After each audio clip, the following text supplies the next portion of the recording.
think there are any magic formulas. What people are doing now, obviously it can be tweaked, it can be improved. One hopes that good organization will settle in.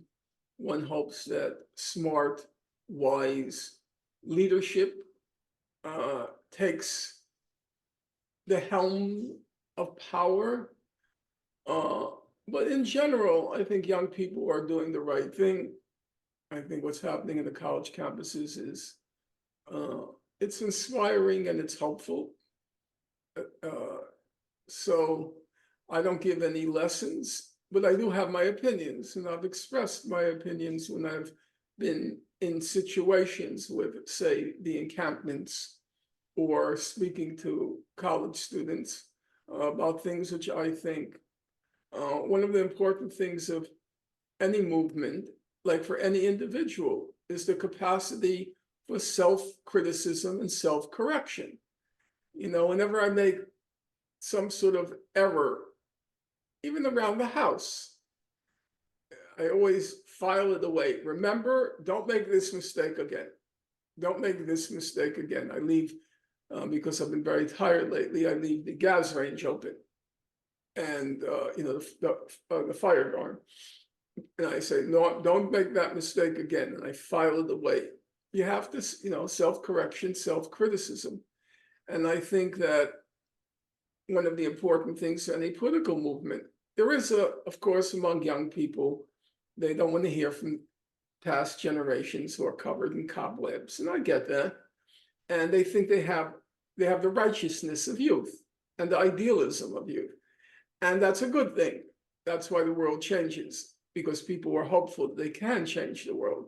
And when you get older, you become less hopeful about the possibility of changing the world. So that's a good thing. The idealism of youth, the righteousness of youth, but there has to be balance with the wisdom of those who have been in, have trodden that territory before, and not because they're old and conservative, but because of the capacity for self-criticism and self-correction to say, I think you're making a mistake here. I think it's an error, and here's my reasoning why. You can't just say it's an error, you have to explain why. And you hope the young people in their enthusiasm and in their righteousness, that they have an ear open and a capacity to say, well, you know what, maybe he has a point. Like, I don't like the slogan, from the river to the sea, Palestine will be free. I think it's a bad slogan. I know the slogan from the 1960s, the 1970s. It was a bad slogan then, and it's a bad slogan now, because it has too much ambiguity.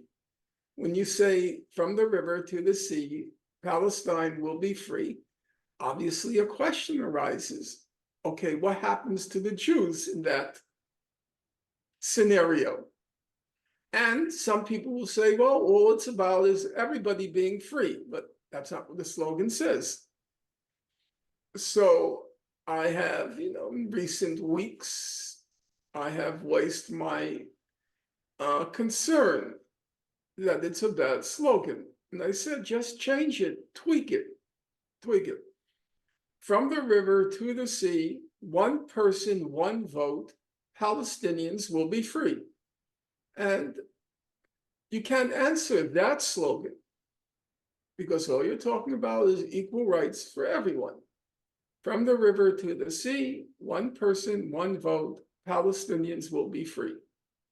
And I've encountered resistance. Young people don't like what I'm saying, and I don't really care. My job is not to be, obviously I support the cause, but there's a difference between supporting a cause and being a blind cheerleader. I don't think that's helpful. I spent the whole of my adult life studying the conflict. I've thought intensively about the conflict, and I'm not trying to impose my view on anyone. I'm just saying, this is my opinion, and this is why, and think about it. Now, a lot of folks say, well, that makes me a liberal Zionist, and it dampens the enthusiasm because they love that slogan, because that slogan is so defiant. It's one of those that you can call in-your-face slogans. Yes, that's all true, and I can understand the enthusiasm, but it's not a good slogan because you want to reach people. And if you want to reach people, why should you give them an easy out? By saying, you see, they want to they want to sweep away all the Jewish people, they want to destroy Israel, they want to, why give them that easy out? So that's how I perceive my role right now.